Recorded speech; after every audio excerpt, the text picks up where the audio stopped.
नमस्कार। 24 प्लस के इस लाइव शो मैरी टॉक में मैं शिल्पा नेगी आपका एक बार फिर से तहे दिल शुक्रिया करती हूं और बहुत बहुत स्वागत करती हूं। जैसा कि आप सभी ऑडियंस जानती हैं कि इस शो की खास बात यह है कि इसमें सिर्फ बात की जाती है आपकी हेल्थ रिलेटेड प्रॉब्लम्स के बारे में या फिर उन हेल्थ इश्यूज के बारे में डिस्कस किया जाता है जिनको आप फेस कर रहे हैं। इसीलिए हर सप्ताह एक खास विषय लेकर आते हैं और उसी विषय से रिलेट करते हुए डॉक्टर हमारे साथ स्टूडियो में मौजूद रहते हैं। फिर दूसरी खास बात ये कि उन डॉक्टर से आप सीधे तौर पर फोन के जरिए बात करके अपनी समस्याओं, अपनी हेल्थ इश्यूज के बारे में डिस्कस कर सकते हैं और वही डॉक्टर्स आपकी उन समस्याओं का समाधान इस लाइव शो में सॉल्व करने की कोशिश करते हैं। तो आज एक बार फिर हम हाजिर हैं आपके सामने लेकर एक खास मुद्दा। आज हम बात करने वाले हैं नवजात शिशुओं से लेकर 20 वर्ष की आयु के बच्चों के बारे में और इस बारे में बात करने के लिए हमारे साथ स्टूडियो में मौजूद है डॉक्टर ललित चौहान। आप शिशु रोग विशेषज्ञ हैं। सर, आपका बहुत बहुत स्वागत है स्टूडियो में। नमस्कार। चाइल्ड स्पेशलिस्ट सर से आज हम बात करने वाले हैं उन खास मुद्दों के बारे में जो बच्चों से रिलेट करते हैं जब बच्चा पैदा होता है, यानी नवजात अवस्था से लेकर किशोर अवस्था जो कि 20 वर्ष तक मानी जा सकती है, तब तक की उन समस्याओं के बारे में जो आए दिन पेरेंट्स बच्चों में देखा करते हैं। तो सर, इस वेलकम के बाद मेरा सबसे पहले सवाल आपसे बच्चों के पैदा होने के बाद का जो सबसे पहला प्रोसीजर टीकाकरण, जिसको कहा जाता है कि ऐसे कुछ टीके हैं जो बेहद जरूरी है बच्चों को लगाए जाते हैं जो इन फ्यूचर होने वाली प्रॉब्लम से बच्चों को बचाते हैं। पहले तो सर मैं उन टीकों के बारे में बात करना चाहती हूँ जो government free of cost provide करती है बच्चों के लिए। बहुत ही अच्छा सवाल आपने पूछा है और ये सवाल हर माँ बाप के लिए ज़रूरी है जो उनके नवजात हैं और जिन्होंने पहले भी नहीं लगाए और अभी भी शुरुआत कर सकते हैं। क्योंकि जो भी टीके बनते हैं वो बहुत ही रिसर्च के साथ बनते हैं, उनमें सालों लगते हैं, उनके ट्रायल होते हैं, फिर वो लगाने के लिए बच्चों में बाजार में आते हैं ताकि उनसे जिंदगी भर बीमारी से बचाव रहे। जन्म से सबसे पहले जो बच्चे का बचाव के लिए 3 महत्वपूर्ण टीके लगाए जाते हैं। एक पहला लगता है BCG जो एक टीबी से खतरनाक बीमारी है, उसे बचाता है। और उसके साथ में लगता है हेपेटाइटिस B जो पीलिया से बचाव करता है और पोलियो का ओरल पोलियो खुराक ले जाती है। ये गवर्नमेंट और प्राइवेट दोनों जगह उपलब्ध है और ये गवर्नमेंट में हर हॉस्पिटल में, हर डिस्पेंसरी में लगाया जाता है। और जन्म के उसी दिन या जब डिस्चार्ज हो उसे वक्त लगाया जा सकते हैं।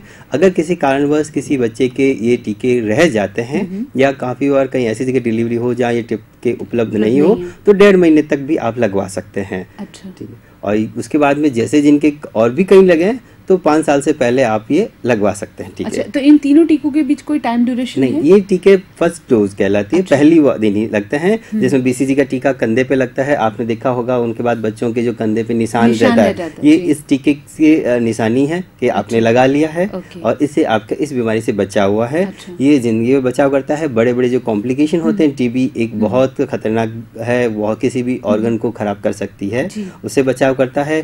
पोलियो जो हम पिलाया जाता है, इसी की बदौलत पिछले 5 साल से अपने देश में एक भी पोलियो का केस नहीं हुआ है। हमने बहुत अच्छे से इसको माना है। और हेपेटाइटिस B जो पीलिया है और बहुत ही सीरियस डिजीज है और बहुत खतरनाक फैलती है, इससे हमारा बचाव होता है। तो ये लगते हैं।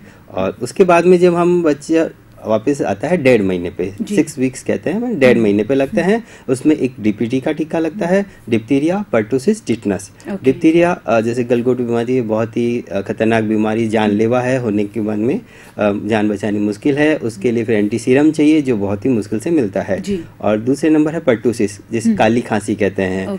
ये होने के बाद में बच्चा लगातार खांसता रहता है, उसके शरीर की काफ़ी ताकत उसमें खर्च होती है जिससे वो कुपोषण का शिकार हो सकता है और ये एक दूसरे से फैलती है। और तीसरी बीमारी है टिटनस। टिटनस आमतौर पे जब भी चोट लगती है हम टिटनस का लगाते हैं क्योंकि जो इसका जीवाणु है बहुत तेजी से टिश्यूज में फैलता है, रस्सी बनाता है, गैंग्रीन कर सकता है, जानलेवा हो सकता है। और नवजात शिशुओं में ये दिमाग में असर करके न्यूनेटल टिटनस कर सकता है जिसमें उनको लगातार ताड़ें आती है।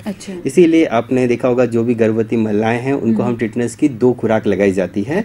ये कंपलसरी है ताकि उनका भी बचाव हो, उनके पैदा होने वाले बच्चे को न्यूनेटल टिटनस से बचाव हो सके। ये और उसके बाद में जब हम 1.5 महीने पे और बात करते हैं तो हेपेटाइटिस B की जो खुराक हमने जन्म पे लगाई, अगर उस वक्त नहीं लगी है तो भी वो लगते हैं। और उसके साथ में एक हिब H इन्फ्लुएंजा B एक बैक्टीरिया है जो कानों के अंदर इन्फेक्शन करता है, रस्सी कर सकता है जिससे बच्चों में बहरापन हो सकता है, निमोनिया करता है जिसमें और भी फेफड़ों में खराबी आ सकती है। ये और ये डीपीटी, हेपेटाइटिस बी और हिब, ये पांचों का कॉम्बिनेशन वैक्सीन गवर्नमेंट में उपलब्ध है, फ्री ऑफ कॉस्ट है और हर जगह पूरे देश में उपलब्ध है। उसके साथ में पोलियो हम पिलाया जाता है। इंजेक्टेबल पोलियो भी अपने देश ने इंट्रोड्यूस कर दिया है। जैसे जैसे पोलियो का हमने पूरा निर्मूलन कर दिया है, अब हम विकसित देशों के समान अपने देश के अंदर भी पोलियो का इंजेक्शन शुरू कर दिया है। ठीक है। इसके अलावा एक रोटा वायरस आता है जो बच्चों में दस्त करता है और बहुत जैसे पानी की कमी और उनको नुकसान होता है, जानलेवा बीमारी है, उससे बचाव का टीका भी जो मुंह से पिलाया जाता है, ये भी गवर्नमेंट ने अब शुरू कर दिया है, काफ़ी जगह उपलब्ध हो गया है। एक और आता है न्यूमोकोकल। ये एक स्ट्रेप्टोकोकस न्यूमोनियाई बैक्टीरिया है, बहुत सीरियस इन्फेक्शन करता है। शरीर के किसी भी हिस्से में ये रस्सी पैदा कर सकता है, उसको अंग को खराब कर सकता है, दिमाग में भी जा सकता है। न्यूमोकोकल, इसका बैक्टीरिया का टीका भी अपने देश में उपलब्ध हुआ है और अगले साल तक गवर्नमेंट अपने पूरे इसमें अंदर टीकाकरण प्रोग्राम में इसको संचालित करने वाली है। प्राइवेट में ये हर जगह उपलब्ध है। जो भी आप बच्चों के डॉक्टर हैं उनसे कंसल्ट करें और ये टीके जरूर लगाएं। कोई भी टीका हम ये सोचते हैं कि ज़रूरी है या नहीं है। एक टीका बनाने में वैज्ञानिकों को और डॉक्टरों को और सरकार को काफ़ी साल लगते हैं। उनके ट्रायल होते हैं, परीक्षण होते हैं, जानवरों पे होते हैं, फिर इंसानों पे करते हैं, फिर बच्चों को लगाए जाते हैं। तो मन में ये विकास बात नहीं रखें कि क्या ज़रूरी है, पैसे लगते हैं, ज़रूरी है। तो मेरी यही सलाह है, जो भी टीका जो भी अवेलेबल हो लगाना चाहिए, क्योंकि उनसे आपके बच्चों का जिंदगी भर उस बीमारी से बचाव होता है। जी बिल्कुल सही बात है। बीमारी होने से आप ग्रसित होंगे, आपके वक्त खराब होगा, शरीर खराब होगा और जानलेवा बीमारी होती है। अगर हम कुछ मूल्य से अगर हम टीका लगाएं तो अपने बच्चे को और समाज को भी बचा सकते हैं, क्योंकि एक बच्चे को टीका लगेगा तो वो बीमारी से लड़ने की ताकत पैदा होगी और वो दूसरे बच्चों को बीमारी फैलने से भी रोकेगा। बिल्कुल बिल्कुल सही है। अच्छा, ऐसा ही मैं आपसे एक टीके के बारे में बात करती हूँ। हम चिकन पॉक्स का टीका लगवाते हैं। अभी भी पेरेंट्स ये सोचते हैं कि चिकन पॉक्स तो होना ही होना है एक बार, हम क्यों टीके पे पैसे लगाए, क्योंकि इसका टीका अभी तो मुझे इसका नहीं पता, लेकिन ये एक्सपेंसिव होता है। तो पेरेंट्स ये सोचते हैं हम टीका क्यों लगाए, चिकन पॉक्स तो होना ही होना है और होना भी चाहिए एक बार। तो टीका लगाने से क्या इसको रोका जाता है या फिर इसके होने की जो लिमिट है वो कम हो जाती है? ऐसा क्या है इसका कंसेप्ट? चिकन पॉक्स का टीका बहुत ही प्रभावी टीका है। अभी लगभग 1500-1600 रुपए में मार्केट में सब जगह अवेलेबल है और हर माँ बाप से मेरी रिक्वेस्ट है जरूर लगवाएं। टीका लगने से आपके बच्चे को 85 से 90% बीमारी नहीं होगी। अगर 10% में होती भी है तो सिर्फ 3-4 दिन के अंदर सिंपल सा बुखार और कुछ दाने निकल के अपने आप शरीर उसको ठीक कर लेता है। और ये जरूरी नहीं कि हर शरीर को होनी चाहिए, क्योंकि जब भी कोई बीमारी होगी तो आपका शरीर ग्रसित होगा, अंदर से उसमें बीमारियां पैदा होगी और वो दूसरी बीमारियों के लिए रास्ता खोलता है। तो ये नहीं सोचें कि होना जरूरी है, नहीं। और अगर होता है तो आप मान के चलिए कम से कम 20 से 25 दिन आपके खराब होंगे। उसके अलावा आपके शरीर को, बच्चे को जो तकलीफ है, उसमें जो पीड़ा वेदना उसको होती है और उसमें जो फुंसियां बनती हैं, उसमें रस्सी बनती है, उसकी जो जलन होती है, तो बच्चों की माएँ कहती है कि 4-4, 5-5 दिन हो गए उनको वो जलन सो नहीं देती, इतना भयंकर वो माँ परेशान होती है। तो इसलिए ये टीका लगाएं ताकि उस तकलीफ से बचे और दूसरों को फैलने से बचें। पिछले कुछ महीनों में अपने जोधपुर क्षेत्र में बहुत से बच्चों को चिकन पॉक्स और मीजल्स बहुत तेजी से फैले हैं और बहुत से हुए हैं और ज़्यादातर इन मामलों में मिला गया है कि उन्होंने टीके नहीं लगवाए। ज़्यादा 99% उनके टीके नहीं लगे हुए और जिनके लगे हैं तो उनमें से कुछ ही जनों को हुआ है, लेकिन वो भी 3-4 दिन के अंदर अपने आप ठीक हो गए, क्योंकि शरीर में उस बीमारी से लड़ने की प्रतिरक्षी क्षमता उत्पन्न हो चुकी थी। जी जी। अच्छा, ये बड़ी माता, छोटी माता, ओरी या फिर chickenpox, which are similar, और इनमें क्या डिफरेंसेस है अगर है तो? ये सारी वायरस से पैदा होने वाली बीमारियां हैं जो एक से दूसरे से फैलती है। बहुत ही संक्रामक रोग है, एक से जैसे छूने से, किसी के छींके से, हाथ खांसी से इनसे फैलती है। और जैसे अपनी जो लोकल लैंग्वेज में हम कहते हैं, जैसे ओरी, जैसे मीजल्स खसरा कहते हैं, उसको अपन बड़ी माता जी बोलते हैं यहाँ पे, और चिकन पॉक्स को छोटी माता कहते हैं। वो उनके दाने निकलते हैं उसमें है। तो किसी भी बीमारी में, कोई भी वायरल फीवर में थोड़े बहुत दाने बन सकते हैं। तो हर जो बीमारी है चिकन को या मीजल्स नहीं होती। अपने यहाँ सबसे ज़्यादा भ्रम फैलता है कि कुछ भी दाने निकला, भाई इसको तो माता जी हो गई, कोई इलाज नहीं दिलाना, कोई सुई नहीं लगानी, डॉक्टर को ले जाना नहीं और बाहर ही नहीं ले जाना। 4-5 दिन में नहीं होते, इनमें महीना लग जाता है। 4-5 दिन तो वो उसकी सीवियर जो बिल्कुल जिसे वो तकलीफ दे होती है वो निकलती है। अपना शरीर बीमारी से लड़ने की ताकत पैदा करता है, उनसे ठीक भी होता है। लेकिन ये हर मामले में नहीं होता। आपके 60-70% ठीक हो जाते हैं, लेकिन उनसे जो बाकी जो बच्चे 20-30% है जिनको बहुत सीवियर इन्फेक्शन होता है और उससे उनकी मॉर्टिलिटी बढ़ती है और ये जानलेवा बीमारियां हैं। अभी पिछले कुछ महीनों में मैंने खुद ने मीजल्स की वजह से काफ़ी मौतें देखी है और गवर्नमेंट में भी होती है, लेकिन उनके आंकड़े कंफर्म नहीं हो पाते क्योंकि उनके लिए जो सर्टिफिकेशन चाहिए एक क्लिनिकल ग्राउंड है जो केमिकल बायोकेमिकल जांच के बाद हो ना, तो ये चीज़ें अपन को दिखाई नहीं देती। अपन ये लगता है कि वो ठीक हो गए और सबको लगता है कि इलाज लिया इसलिए दब गई वो, ऐसा कुछ नहीं होता। अगर आप इलाज लेंगे सभी तो आपके बच्चे का जान बचेगी, बीमारियों से वो ठीक भी होएगा और उसके जो बीमारियां जब ये ठीक होती है तो शरीर को इतना कमज़ोर करती है। दूसरी बीमारियां जैसे टीबी, बहुत से बच्चों को टीबी होती है ओरी के बाद में और वो उस बीमारी से निकल नहीं पाते, उनका पावर कमजोर हो जाता है, इम्यून पावर कम हो जाता है, दूसरे बैक्टीरिया को रास्ता मिल जाता है बीमारी पैदा करने का और उससे वो ग्रसित होते हैं और कुपोषण का शिकार हो जाते हैं। तो उनका फिर फिजिकल डेवलपमेंट डाउन होता है, उसके साथ में मेंटल और उसके साथ में सोशल डेवलपमेंट भी डाउन होता है।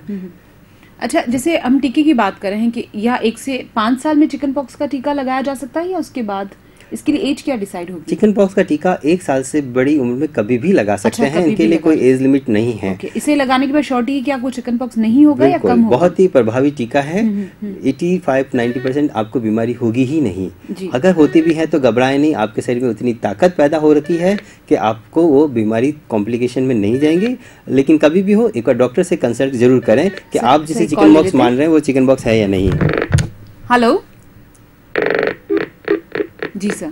अच्छा, मेरा आपसे एक और सवाल है कि हम अगर बात करते हैं कि हमने टीका लगवा लिया है, उसके बाद भी अगर हम मीजल्स को फेस करते हैं, उस वक्त क्या प्रिकॉशंस घर में माओं को या पिताओं को रखना चाहिए, पेरेंट्स को अवेयर रहना चाहिए कि भाई हमारे बच्चे को मीजल हो भी गया किसी सिचुएशन में तो सिम्टम्स क्या आते हैं और उसको प्रिकॉशन क्या करना चाहिए उस वक्त? क्योंकि ये कहा जाता है कि भाई बॉइल्ड खाना खाइए या किसी को टच मत कीजिए, बाहर मत निकलिए, बहुत सी। और आपने देखा होगा, हालांकि अभी भी हमारे टाइम में ये चीजें बिलीव है कि मोर के पंख लगाए जाते हैं, नीम के पत्ते इधर उधर बिखारे जाते हैं, पूजा पाठ किया जाता है, तो ये चीजें कहाँ पर सही और कहाँ पर गलत? कुछ चीज़ें इसमें जैसे मरीज को आइसोलेट किया जाता है, एक तरफ रखा जाता है, दूसरों से घुलने मिलने से रोका जाता है, ये बीमारी फैलने से रोकने के लिए अच्छा कदम है। ठीक है, उसके साथ में अपने साफ सफाई रखें। काफ़ी बच्चे को देखता हूँ जैसे ओरिया कुछ भी दाने निकले उनको बिल्कुल साफ सफाई नहीं आता, पानी नहीं लगाया जाता, ठीक है, खाने में उनको कुछ नहीं दिया जाता। जी बिल्कुल सही, नहलाया भी नहीं जाता, पानी से दूर रखा जाता है। उनके जो स्किन पे जो एरप्शन हुए, रेसेस हुई है, उनमें इन्फेक्शन के चांसेस बढ़ते हैं। तो उसके साथ में और रस्सी बनती है, जो बीमारी एक है उसने बहुत सारे रास्ते खोल दिए हैं। तो हाइजीन रखें और कैसे भी लगे आप जो भी पास में नजदीक चिकित्सक हो, बच्चों के डॉक्टर हो तो अच्छी बात है, नहीं तो जो भी डॉक्टर हो एक बार राय लें, जरूर लें, दवाएं दिलाएं ताकि उसका बुखार से वो तड़प रहा है वो कम हो, उसको जलन कम हो और उसका न्यूट्रिशन डिस्टर्ब नहीं हो, ताकि दूसरी बीमारियों के लिए रास्ता खुले नहीं और प्रॉपर इलाज ले सके। एक कॉल लेते हैं। हेलो जी सर। अच्छा, जो आप बात कर रहे हैं कि टीबी जो होती है इसके बाद, ये टीबी बच्चों को नुकसान पहुंचाती है, सर कॉल ले लेते हैं। हाँ जी। हेलो जी सर, तो जो नुकसान पहुंचाती है वो टीबी किस तरह की है? टीबी एक ट्यूबरकुल बैसिलस बैक्टीरिया है जो अपने वातावरण में रहता है और जो भी शरीर जिनका प्रतिरक्षक क्षमता कमजोर होती है तो उनमें ये ज्यादा होता है। जैसे अपने बाकी जैसे व्यसन पर बीड़ी पीते हैं, तंबाकू खाते हैं, उनसे शरीर खोखला होता है और वो है तो उनमें शरीर में रहता है तो वो प्रॉपर इलाज नहीं ले पाते, तो वो फैलने के बच्चों को फैलने की दूसरों से फैलेगी। लेकिन जब अगर शरीर कमजोर हो तो उनको ज्यादा चांसेस है। और बच्चों की टीबी बहुत तेजी से फैलती है शरीर में और सीधा दिमाग के अंदर रस्सी बनाती है, दिमाग के अंदर नुकसान पहुंचाती है, जिससे जिंदगी भर वो मानसिक रूप से अपंग हो सकता है, लकवा हो सकता है, दिमाग में पानी भर सकता है। इसीलिए अच्छा, मैं एक बहुत नॉर्मल सा सवाल है, बुखार जब आता है तो पूरे शरीर को तोड़ देता है और बच्चे तो बिल्कुल निढाल हो जाते हैं। अगर बुखार आ गया है बच्चे को, कभी कभी ऐसा भी सुनने में आता है कि इसका बुखार दिमाग में चढ़ गया है इसको, या फिर दिमागी बुखार हो गया है, तो ये दिमागी बुखार जो है वो किस तरह का है और ये किस सिचुएशन के बिगड़ने के बाद क्रिएट हो जाता है? कि नॉर्मल बुखार अगर कंट्रोल में नहीं आता है, क्या यही दिमाग में चढ़ता है, ऐसा क्या है? बुखार जब एक सीमा से ज़्यादा हो, तेज हो, तो दिमाग में असर करता है। छोटे बच्चों में लगभग 6 साल से जो छोटे बच्चे होते हैं, अगर उनका बुखार आता है, अगर उनका इलाज नहीं करते, अगर तेज हो जाए तो दिमाग पे असर करता है, क्योंकि जो अपनी नर्व सेल्स हैं उनके ऊपर एक श्वासित लेयर होती है, तो वो प्रोटेक्शन करती है। लेकिन उनसे छोटे बच्चों में बुखार से वहाँ डैमेज होता है, तो उससे तान आ सकती है, जिसको अपन कहते हैं कि दिमाग में बुखार चढ़ गया। अच्छा। तो ताने भी आ जाती है। अगर ऐसी कंडीशन हो तो पास में किसी भी डॉक्टर को दिखाएं। अगर ऐसी कंडीशन हो, जब कहीं ऐसी जगह हो जहाँ कोई सुविधा नहीं हो, तो तुरंत पानी की पट्टी करें, कपड़ा गीला करके सिर पे, जैसे ऊपर से नीचे पूरे शरीर पे करें, तो बुखार जैसे डाउन होगा, उसका दिमाग में जो असर कर रहा है वो कम हो जाएगा। और जब तक किसी डॉक्टर से राय लें। जी सर, कॉल देख लेते हैं। हेलो। हाँ जी, हेलो। हाँ जी, अपना सवाल कीजिए और अपना नाम बताइए। हेलो जी। अच्छा, मेरा एक और सवाल आपसे है कि हम निमोनिया की बात कर रहे थे। निमोनिया जो होता है वो क्या होता है, और निमोनिया के सिम्टम्स क्या होते हैं?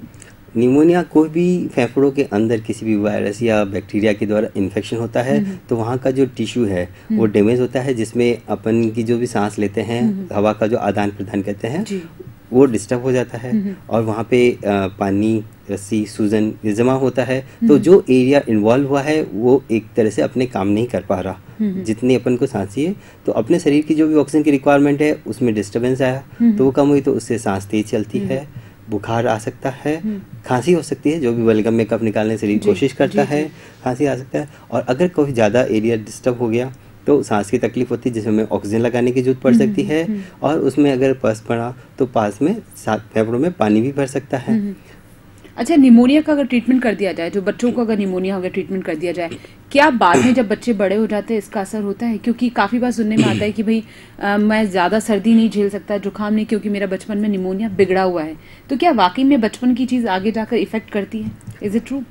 वो इस तरह से लगता है कि कोई भी URI अपर रेस्पिरेटरी इन्फेक्शंस होते हैं, उनसे थोड़ी सी म्यूकोजल डैमेज होता है, जिससे हाइपर एक्टिविटी कह सकते हैं, तो उनसे ज़रूर थोड़ा सा रिएक्शन पावर बढ़ती है। लेकिन मोस्टली ये उनमें होता है जिनके थोड़ा सा बॉडी एलर्जिक टाइप का हो, जैसे किसी भी चीज़ से ज़्यादा सेंसिटिव होता है, उसको हम एलर्जिक कहते हैं। जैसे ठंडी हवा से हो गया, धूल मिट्टी से हो गया, जो फूल पत्ते हैं इनसे भी हो सकता है। तो उनको ये ठंडी हवा से बार बार दिक्कत होती है, तो उनसे एलर्जिक सिम्टम होते हैं। अगर उन चीज़ों से वो ध्यान रखें तो हो सकता है थोड़ा सा अच्छा खाना पीना, रहन सहन करें, हाइजीनिक रखें, तो ये बार बार नहीं होती। लेकिन जो भी अपने यहाँ कोई भी सांस की तकलीफ होती है उसको सिर्फ हम एक ही नाम देते हैं, निमोनिया। तो सब चीज़ वो नहीं होती, उसके अलावा दूसरी चीज़ें भी होती है। दमा की शिकायत भी हो सकती है, ठंड से भी जकड़ सकता है। तो इन चीज़ों को अलग अलग डिफ्रेंशिएट होता है, लेकिन आम जनता में एक ही चीज़ लगती है कि सिर्फ निमोनिया हो गया। जी। अच्छा, जब बच्चा पैदा होता है तब भी कहा जाता है कि अगर बच्चे को घर पे भेज दिया जाता है मदर के साथ, तो एक इशू वापस होता है कि बच्चे को जॉन्डिस हो गया है, पीलिया हो गया है, और वो पेरेंट्स वापस हॉस्पिटलाइज कर देते हैं बच्चे को। तो वो उसी ड्यूरिंग जो जॉन्डिस होता है उसके सिम्टम क्या, और वो क्या बहुत कॉम्प्लिकेटेड है या अमूमन हर बच्चे को वो फेस करना पड़ता है?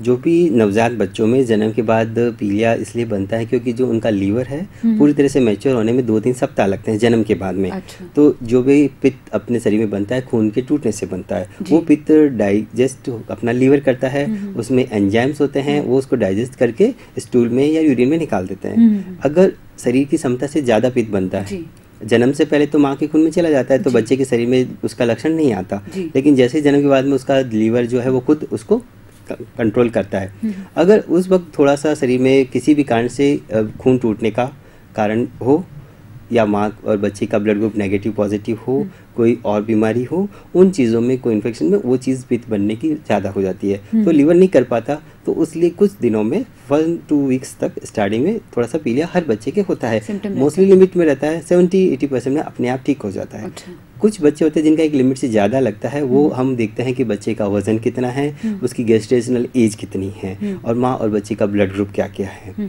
तो उन साथ में मैच्योरिटी और ये सब चीज़ें देख के फिर हम डिसाइड करते हैं कि इनको पीलिया के लिए फोटोथेरेपी दी जाती है। अगर बहुत ज़्यादा हो तो एक खून एक्सचेंज ट्रांसफ्यूजन भी करना पड़ता है, जिसमें खून बदला जाता है। अच्छा। ये कुछ सिर्फ 1% बच्चों में होता है, बाकी 10-20% में फोटोथेरेपी से काम हो जाता है, और 70-80% में अपने आप ठीक हो जाता है।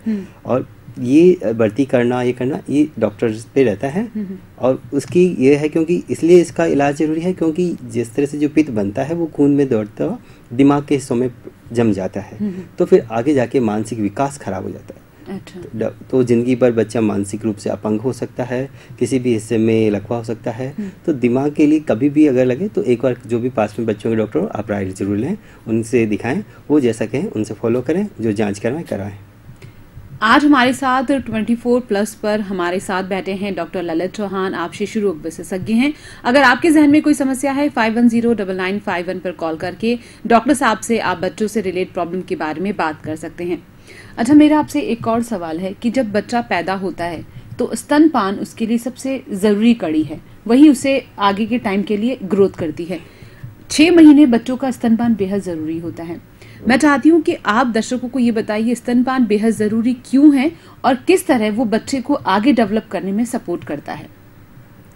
सबसे जरूरी बात आपने उठाई है स्तनपान, जो बहुत ही ज़्यादा महत्वपूर्ण है एक नवजात बच्चे के लिए। जो भी माँ नॉर्मल डिलीवरी होती है आधे घंटे के अंदर कोशिश करें दूध पिलाने का, और सिजेरियन हुआ है तो 3-4 घंटे के जब सेटलमेंट हो उसके बाद में शुरू कर सकते हैं। और माँ जब भी बच्चा डिलीवर होगा उसी दिन माँ का दूध आता है।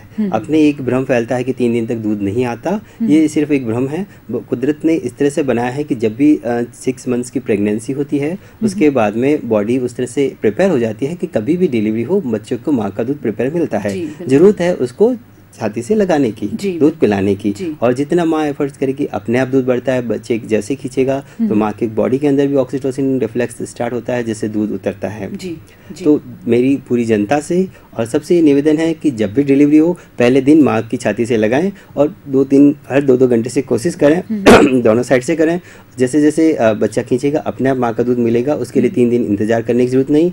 और किसी भी बच्चे को जन्म के साथ में हम जो अपनी एक आम प्रथा है गुट्टी देना, चाहे इसकी गुड़ की शहद की, ये नाद करें, क्योंकि उससे बच्चे की आंतों पे नुकसान होता है, उससे फिर वो उल्टियाँ करता है, उससे तकलीफ हो सकती है। तो ये प्रथा बंद कर दें, अपना प्यार दें, अपना आशीर्वाद दें, तो ये काफ़ी है। जी हाँ, इसी तरह मेरा एक और सवाल आपसे था कि जब शिशु पैदा हो जाता है उसके बाद माएँ जो स्तनपान कराती हैं उनको पता है कि उनके बच्चे पूरी तरह से उनके दूध पर ही निर्भर करते हैं, और उस वक्त महिलाओं को क्या डाइट शेड्यूल फॉलो करना चाहिए? क्योंकि कभी ऐसा भी सुनने में आता है कि तीखा खाना नहीं खाना चाहिए या फिर खट्टा खाना नहीं खाना चाहिए, क्योंकि बच्चों पे कहीं ना कहीं वो इफेक्ट करता है। तो ये बातें कितनी सही है और उस वक्त डाइट शेड्यूल क्या फॉलो करना चाहिए महिलाओं को? डाइट शेड्यूल में सबसे इम्पोर्टेंट है अच्छा पोषित खाना खाएं, हरी पत्तेदार सब्जियां लें, ठीक है, खुद दूध पिएं, दूध के बने उपवाद यूज करें और भरपेट खाना खाएं। और कोई भी चीज़ का ऐसे परहेज नहीं है, लेकिन जो भी जैसे कहा जाता है ज़्यादा तीखा खाने, एसिडिटी खाने से, तो वो माँ की खुद की बॉडी के लिए अच्छा है, तो उनको भी रिलीफ रहेगा, उनको पेट की और दूसरी बीमारियां नहीं होगी। बच्चों पे असर बहुत कम होता है, लेकिन थोड़ा सा खुद का ध्यान रखेंगे, दूध अच्छा आनेगा, अच्छा खाना खाएंगे तो बच्चे की दिक्कत कम होगी। मतलब माँओं के ऊपर बच्चे निर्भर करते हैं।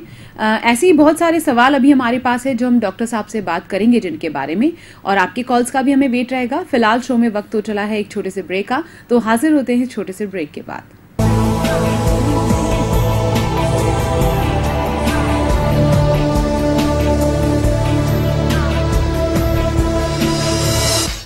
रमता जोगी, ओए रमता जोगी, कहीं भी कभी भी रमता जोगी। मुझे खबर है हर किसी की, मुझे फिक्र है हर इंसान की। ओए रमता जोगी, ओए रमता जोगी, होए हर सोमवार रात 8:30 बजे। ओए रमता जोगी।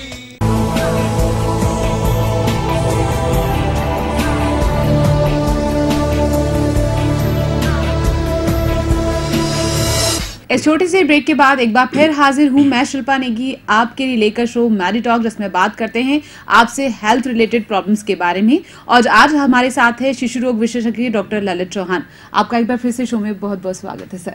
अगर आपके जहन में कोई समस्या है जिसका आप समाधान चाहते हैं तो 51099551 पर आप कॉल कीजिए और हमसे सीधे तौर पर बात कीजिए। अच्छा, हम बच्चों के बारे में सर कॉल ले लेते हैं पहले। हेलो। हाँ, नमस्ते मैडम। नमस्ते सर, अपना टीवी का वॉल्यूम कम कीजिए।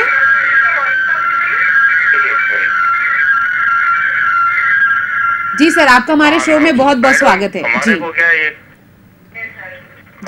जी सर बोलिए, आपकी आवाज आ रही है। मैडम हमारे क्या है, 1.5 साल की दोती है जी। जब से वो हुई है, जब से उसको क्या है पेट में कोई भी चीज खिलाते हैं हाथों हाथ पोटी हो जाती है जी। तो लेटरिंग में भी थोड़ी सी उनको ऐसे बहुत ताकत लगा के उनको करनी पड़ती है, तो ये डॉक्टर साहब से पूछना चाहता था इसके क्या इलाज है? 1.5 साल की बच्ची है सर, कॉन्स्टिपेशन की प्रॉब्लम है शायद। इन्होंने 2 बातें की, एक तो कहा कि खाते ही लैट्रिन चली जाती है, दूसरी कहती है जाने में दिक्कत आती है। तो अगर खाना खाने के बाद में तुरंत इनको अगर दस्त की लैट्रिन की शिकायत रहती है तो काफ़ी बार पेट में इन्फेक्शन भी हो सकता है, तो एक बार डॉक्टर दिखाएं और एक बार लैट्रिन की जांच कराएं। और दूसरा ये कहते हैं कि उसको बहुत तकलीफ होती है, काफ़ी बार क्या है कि दस्त बार बार लगने से जो लैट्रिन के रास्ते की जो स्किन है उस पर घाव बन जाता है, तो उसको दर्द होता है, तो वो उसकी वजह से उसको तकलीफ होती है, जाते वक्त उसको दर्द होता है और रोती भी होगी, और उसकी वजह से क्या होता है कि घाव की वजह से भी दस्त भी बार बार लगती है। तो एक बार जो भी पास में बच्चों के डॉक्टर वो आप दिखाएं और उनके हिसाब से लैट्रिन की जांच करवा लें। अच्छा, डिसेंट्री, लूज मोशन तो समझ आता है, क्या बच्चों को कॉन्स्टिपेशन की प्रॉब्लम होती है? कभी ऐसा होता है? बिल्कुल होता है। अच्छा। ये जैसे जैसे हम एडवाइस करते हैं कि 6 महीने के बाद में इनको अपने घर का खाना शुरू करें, जो भी चीज़ें सेमी सॉलिड से शुरू करें, फिर सॉलिड दें, उसमें हरी सब्जियां भी थोड़ा ऐड करें, दाल का पानी, अंडा या फिर बिल्कुल इस तरह की दाल के पानी के साथ में अब धीरे धीरे दाल ही दें, ज़्यादा बेटर है। उसको अच्छे से मैश करके दें, फ्रूट्स दें, मैश करके दें, जूस दे सकते हैं, फ्रूट दे सकते हैं। धीरे धीरे आप अगर बच्चों को डायरेक्ट जैसे कि एप्पल, केला, आम, जो भी मौसमी फ्रूट्स आते हैं थोड़ा थोड़ा टेस्ट कराएं, और जैसे जैसे उनकी भूख बढ़ेगी आप खाने को दें। आमतौर पर होता है क्या है कि जैसे ऊपर का दूध देते हैं या फिर सेरेलैक दिया जाता है, तो और उसके बाद में घर की चीज़ों को हम नज़रअंदाज कर देते हैं, तो वो इतना अच्छा इफेक्ट नहीं कर पाता, या फिर एक बिस्कुट और दूध के सारे ही साल निकाल लिया जाता है। जी। तो अच्छा, ये तो आप सही कह रहे हैं कि मार्केट प्रोडक्ट जो ये सेरेलैक टाइप के आते हैं, ये हम लोग बच्चों को इस पे डिपेंड कर देते हैं, जो कि हार्म करते हैं बच्चों को।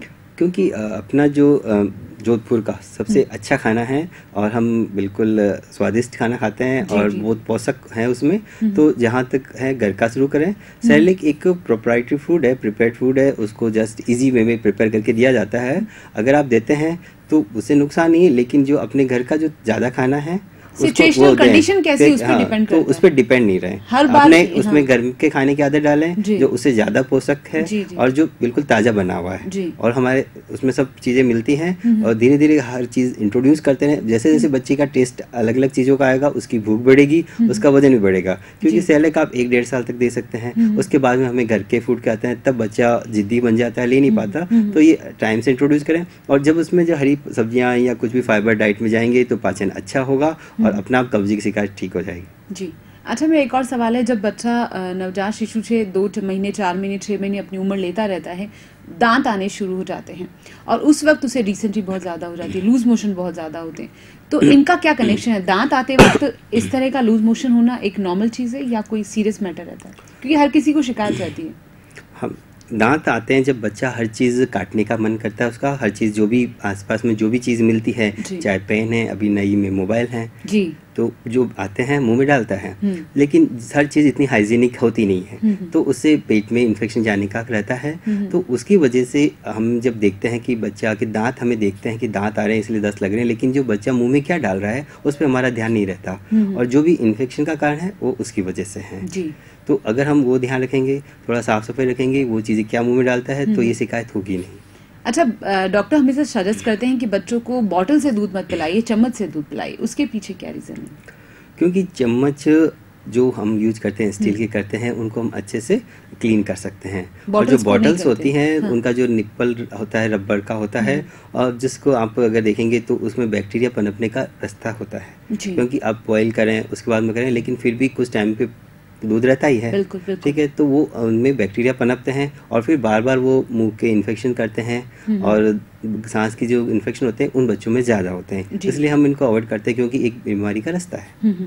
अच्छा, बच्चों को हगीज पहनाए जाते हैं, और अमूमन मैंने देखा बहुत बार ऐसा होता है कि पेरेंट्स जो है रेशेस की शिकायत लेकर आते हैं या फिर किसी तरह के इन्फेक्शन की शिकायत लेकर आते हैं, तो हगीज का इस्तेमाल किस हद तक किया जाना चाहिए पेरेंट्स को?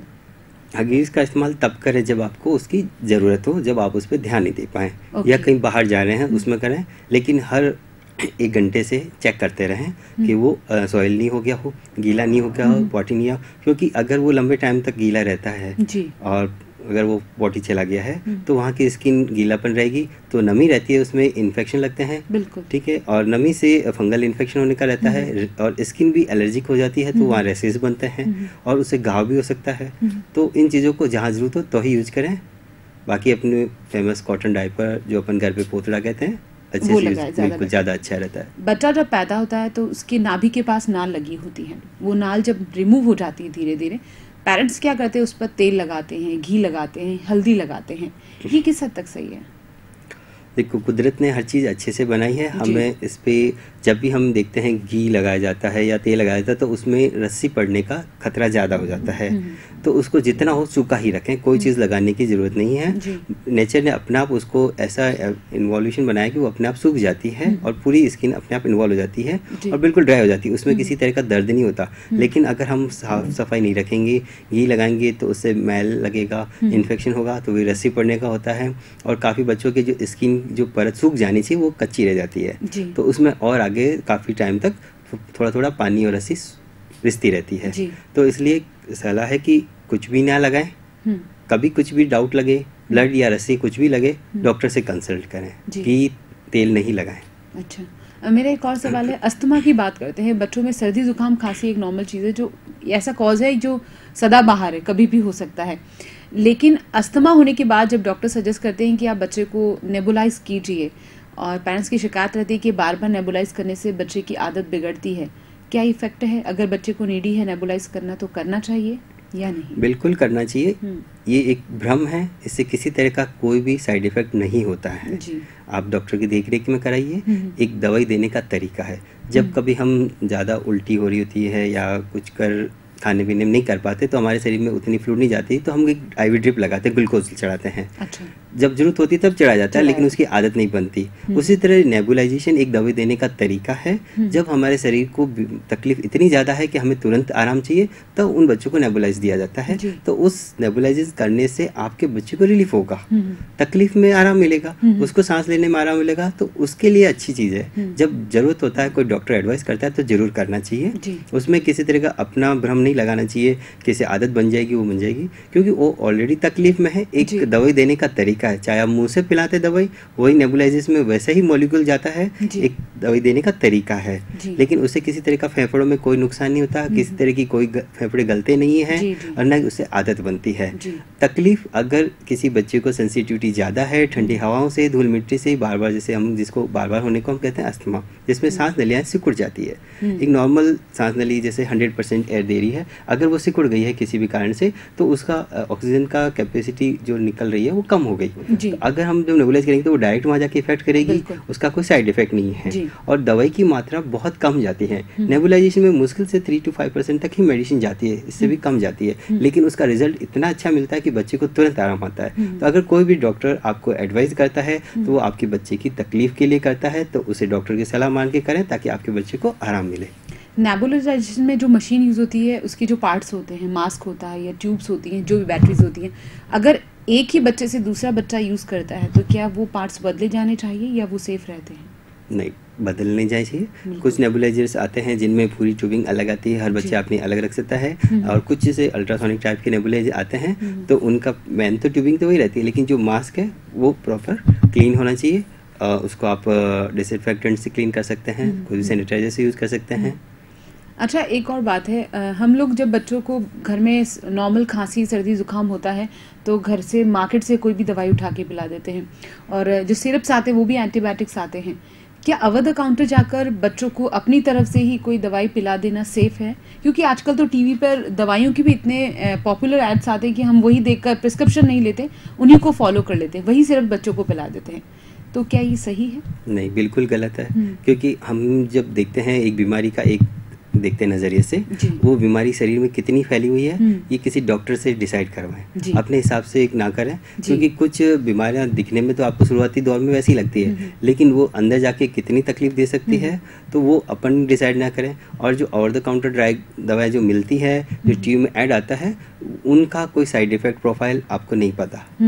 आप कितना यूज करेंगे, क्या करेंगे। ओवर द काउंटर जैसे अभी नेजल ड्रॉप्स आती हैं, लेकिन वो लॉन्ग टर्म उनके साइड इफेक्ट हैं, सबका एक लिमिटेड यूज़ है। आप दवाई को दवाई की तरह यूज करें, ठीक है, लेकिन जब वो रोज यूज़ करते रहेंगे तो उनका साइड इफेक्ट होगा, आपको पता भी नहीं चलेगा, क्योंकि उन दवाई का असर आना कम हो गया, उन्होंने दूसरी बीमारियों के लिए रास्ता खोल दिया है कि हर दवाई एक दवाई के रूप में है। अच्छा, जैसे बच्चों में कैल्शियम की कमी है, टीवी पर इनके भी एड्स आने लगे हैं कि इनकी दवाइयाँ आने लगी हैं कि आप बच्चों को कैल्शियम रिकवरी के लिए इनको खिला सकते हैं। कैल्शियम कमी है, डॉक्टर से कंसल्ट करें, वो आपकी खून की जांच करके देखते हैं, उनमें कैल्शियम की कमी है। कैल्शियम की कमी के बहुत से कारण होते हैं, सिर्फ कैल्शियम के साथ विटामिन डी की कमी भी हो सकती है, और दूसरे फास्फोरस और भी जो होते हैं उनकी वजह से भी कैल्शियम की कमी हो सकती है, जो केवल कैल्शियम लेने से पूर्ति नहीं होगी, उसके साथ दूसरी क्या कमी है, क्या बीमारी है, उसका इलाज होना जरूरी है। और जो भी मार्केट में या टीवी पे जो एड्स आते हैं वो प्रॉपर सप्लीमेंट नहीं करते। आपकी बॉडी को अगर 1000 यूनिट की ज़रूरत है विटामिन डी की, उसमें 100 होगा, 200 होगा, तो आपकी बॉडी बिल्कुल हमेशा सब लेवल डाउन ही रहेगी, तो उतनी रिकवरी नहीं हो पाएगी जितनी आपको ज़रूरत है। तो ये किसी डॉक्टर से सलाह लेके लें, केवल टीवी देख के ना लें। अच्छा, मैंने एक बात और नोटिस की, जो छोटे बच्चे होते हैं कभी दीवार में से चूना निकाल कर खाते हैं, ज़मीन में से मिट्टी उठा कर खाते हैं, पेरेंट्स कहते हैं बच्चे ऐसे ही करते हैं, हमने भी ऐसे ही किया था। तो पहले तो ये चीज़ें बच्चे क्यों खाते हैं और इनका नुकसान क्या है? नुकसान ये क्योंकि जब भी शरीर में कोई कमी होती है, जैसे आयरन की, कैल्शियम की, उन बच्चों में ये एक क्रेविंग होती है कि वो मिट्टी खाएं, चूना खाएं, क्योंकि शरीर डिमांड करता है। अच्छा। जो चीज़ की कमी है शरीर उसको लेने की कोशिश करता है। ज़मीन से मिट्टी खाएंगे ताकि उनको शरीर में कैल्शियम की कमी है वो लेने की कोशिश करें, चूना खाने की कोशिश करते हैं, कोई बाटा पेंसिल आती है स्कूल में, स्लेट पेंसिल, वो खाते हैं, तो इनके शरीर में खून में कमी होती है। तो ये एक आदत, नेचुरल आदत नहीं है, एक बीमारी की तरफ आपके शरीर के एक कमी का एक लक्षण है। तो इसलिए आप किसी डॉक्टर से सलाह लें, और जो भी ज़रूरत की दवाई है वो डॉक्टर से प्रिस्क्रिप्शन करके लें। अपनी इच्छा से देंगे तो आधा अधूरा जाएगा, जो चीज़ चाहिए वो मिलेगी नहीं। बिल्कुल, ठीक है। अच्छा, मौसमी बीमारियों के बारे में बात कर लेते हैं। अब मानसून शुरू होने वाला है, गर्मी भी चली गई है, लेकिन इस वक्त बीमारियां बहुत ज़्यादा होती हैं और बच्चों में बहुत ज़्यादा शिकायतें होती हैं। तो मौसमी बीमारियों में हम किन के बारे में आज बात कर सकते हैं? कौन कौन सी बीमारी? मौसमी बीमारियाँ अभी जैसे मानसून शुरू हुआ है तो कुछ जैसे एयर से फैलने वाली बीमारियाँ होती है, जैसे हम स्वाइन फ्लू का अभी कल के अखबार में भी था कि बॉम्बे में केस दर्ज हुए हैं और आए हैं। तो स्वाइन फ्लू जो फैलता है उनके लिए ये ह्यूमिडिटी एनवायरनमेंट है, तो उनसे बचने के लिए रहना है तैयार।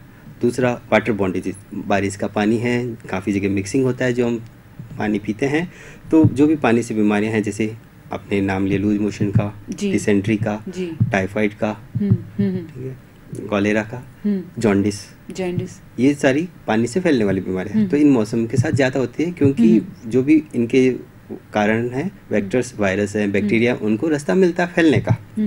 और फिर आती है मॉस्किटो बॉर्न, जो मच्छर के काटने से होती है, जैसे मलेरिया है, डेंगू है, चिकनगुनिया, ये भी इस मौसम में बढ़ जाती है। अब इनसे बचाव के लिए ये रखें, मानसून आया है, बारिश आई है, सबको अच्छा लगता है, सबके मन अच्छे लगते हैं कि घूमने जाना है, ये जाना है, लेकिन कुछ प्रिकॉशंस रखें। बारिश में अगर आप नहाते भी हैं सबको अच्छा लगता है, लेकिन नहाने के बाद में वापस आके आप अपने हॉट वाटर से या साफ पानी से घर में वापस स्नान करें, बिल्कुल, ताकि आपकी बॉडी एक बार वापस नॉर्मल टेम्परेचर में हो। उसके बाद में अगर हो तो पॉसिबल कोई भी एंटीसेप्टिक लिक्विड ऐड कर सकते हैं, डिटॉल जो भी, तो उसे आपकी कोई भी अगर बारिश के या धूल मिट्टी से कोई भी अगर गंदगी लगी हो, कोई जीवाणु के कांटेक्ट में हो तो वो कम हो, ठीक है। उसके बाद में अच्छे से कपड़े पहने, गीले कपड़े लगा नहीं रखे लंबे टाइम से, चेंज करें, तो आपको जुकाम खांसी वगैरह नहीं होगी।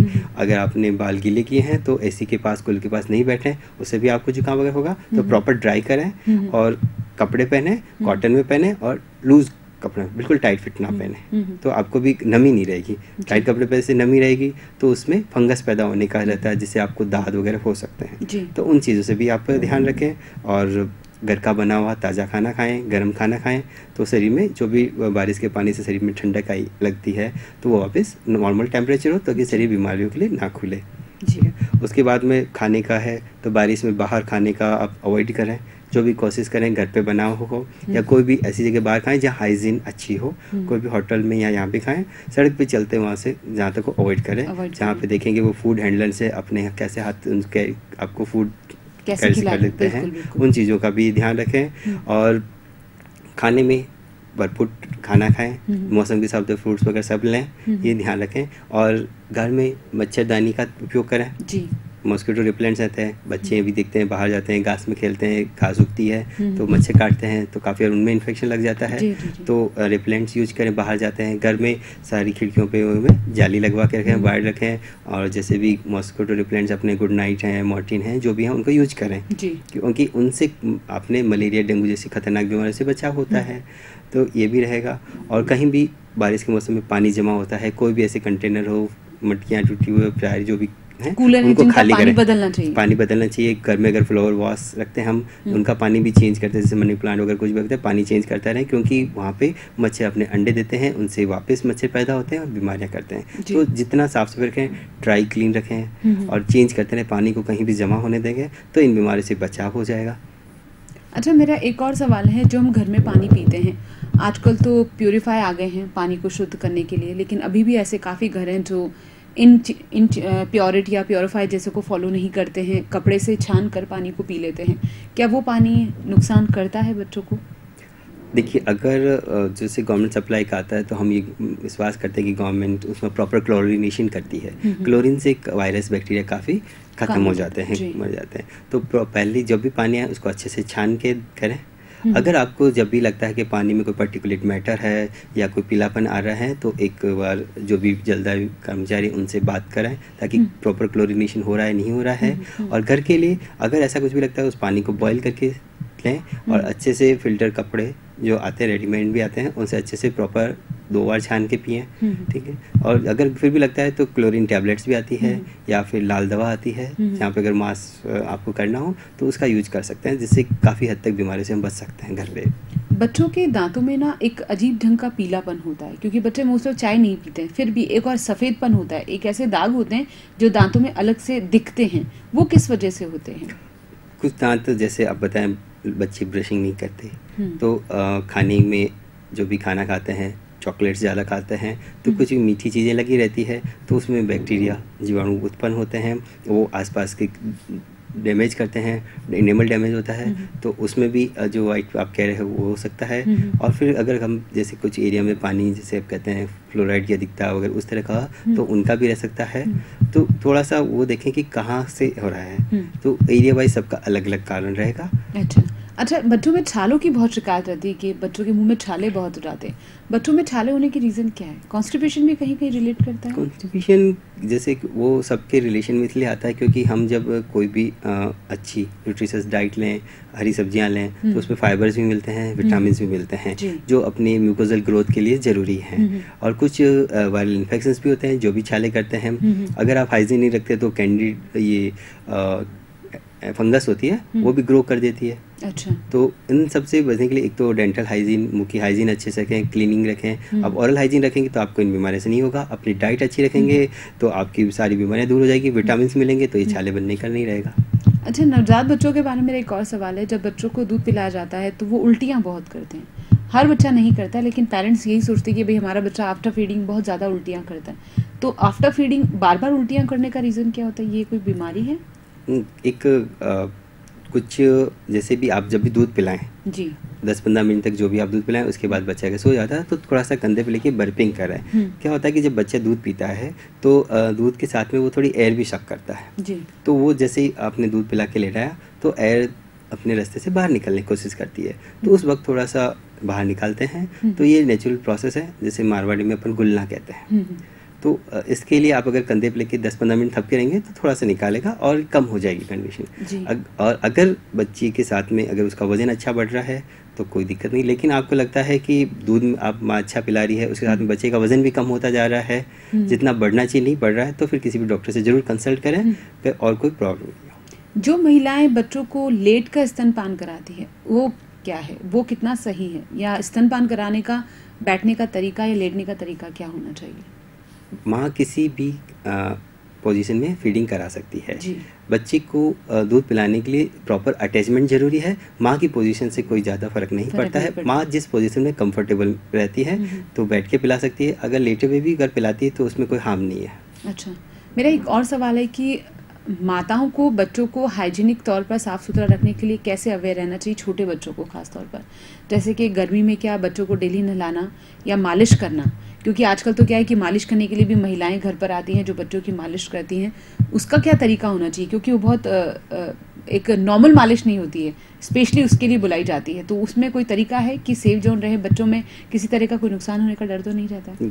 मालिश कराते हुए कुछ बातें ध्यान में रखें। सबसे बड़ी चीज हाइजीन की, जो भी केयर गिवर, जो भी दाई या कोई भी महिला करती है तो ध्यान रखे आप उसके हाथ साफ धुले हुए हो, उसके नाखून नहीं हो बड़े हुए, ताकि बच्चे को किसी तरह का हार्म नहीं हो, और कोई भी मालिश स्मूथ करें, रेगुलर मसाज करें, बिल्कुल फोर्सफुल ना करें ज़्यादा, ठीक है। और किसी भी लिम्स को, हाथ को, पाँव को अगर वो फोल्ड करते हैं, इस तरह करते हैं तो एक लिमिट में करें, एक ओवर एक्सर्शन नहीं करें। और दूसरा एक जो बहुत सी कॉमन है और जो भी मैं आज इस माध्यम से कहना चाहूँगा कि लेडीज़ को जो भी दाई माँ या जो भी आती है छोटे बच्चों के निपल्स को लेके मालिश करती है, तो ये एक बिल्कुल अननेसेसरी है। इसे करने से काफ़ी बार बच्चों की छाती में इन्फेक्शन लग जाता है, उनको लगता है कि थोड़े से बच्चे की छाती है सूजी हुई है, वो उसमें से दूध निकाल लें, इसकी कोई ज़रूरत नहीं होती। माँ का हार्मोन्स का कुछ लेवल बच्चों में जाता है माँ के जन्म के साथ में, तो थोड़ा सा 5-7 दिन तक थोड़ा सा आपको लग सकता है कि उसके बच्चे के निपल या छाती में सूजन है, उसको किसी तरह की छेड़ने की चाहिए, छेड़ने की कोई ज़रूरत नहीं है, बिल्कुल एज इट इज़ रहने दें, वहाँ ज़्यादा मसाज भी नहीं करें, छोड़ दें, अपने आप नॉर्मल हो जाएगी। अगर आप उसको मालिश करते हैं, मसलते हैं, दूध निकालने की कोशिश करते हैं तो उसमें ट्रॉमा कर सकते हैं,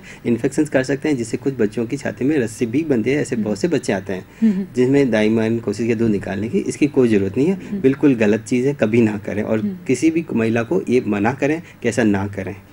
अच्छा, एक और चीज़ है कि जब बच्चे पैदा होते हैं तो उनके पूरे बॉडी में बाल बेहद सारे होते हैं, तो दाइन क्या करती है या जो महिलाएं उनकी केयर टेकर होती है वो आटे की गोलियों से उन बालों को हटाने की कोशिश करती है। तो जो बाल हैं या फिर वो रोए हैं, क्योंकि अभी तक ये लोग इस बात को नहीं समझ पाते, जागरूक नहीं है, और आटे की गोली से उन बालों को हटाने की कोशिश करते हैं, ये कितना गलत है?